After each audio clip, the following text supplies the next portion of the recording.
অনেক ভালো হয়েছে। ইনশাল্লাহ বিজয় হবে নিশ্চিত। বাকি উপরওয়ালা জানি না। সবাই তো পাস করার পরিকল্পনায় আসছে, আমরা পাস করার পরিকল্পনায় আছি এবং আমরা পাস করবো ইনশাল্লাহ। নির্বাচন সুষ্ঠু হয়েছে কিনা? অবশ্যই সুষ্ঠু হয়েছে। আমরা ফেল করলেও মেনে নেব, পাস করলেও মেনে নেব।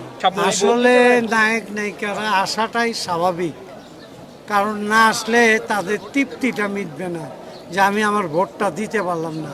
যারা বিদেশ আছে অনেক কষ্ট লাগছে তাদের মনে যে আমরা ভোটটা দিতে পারিনি, আর যারা ভোট দিয়েছে তারা মনে মনে ভাবছে যে আমার অন্তত একটা ভোট আমি দিতে পেরেছি, তাতেই আমরা হ্যাপি, ওনারাও হ্যাপি।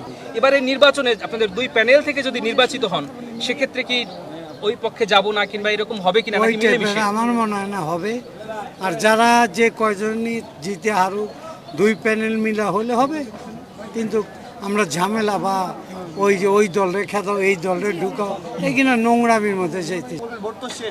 ভোট সেট, পরিবেশ ভালো হয়েছে, সুন্দর হয়েছে, সচ্ছল, যতটুকু ভালো করার দেখলাম ভালোই, মোটামুটি খারাপ না। উৎসব পরিমুখর করে তুলেছে, আপনারা নিজেরা তো ছিলেন, তাই না?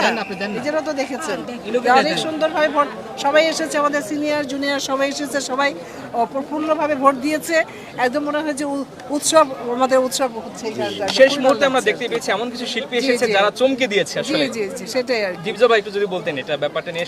এই যে সম্প্রীতির কথা বলছেন, এক পক্ষ হেরে যাওয়ার পর গত নির্বাচনে দেখেছি আমরা কাদা ছোড়াছুড়ি, শেষ পর্যন্ত থাকবে তো? আমার মনে হয় না কেস কাভারে আর মনে হয় না হবে সেই পরিবেশ সিস্টেম পড়ছে তো বোধ হয় 500-র কাছাকাছি,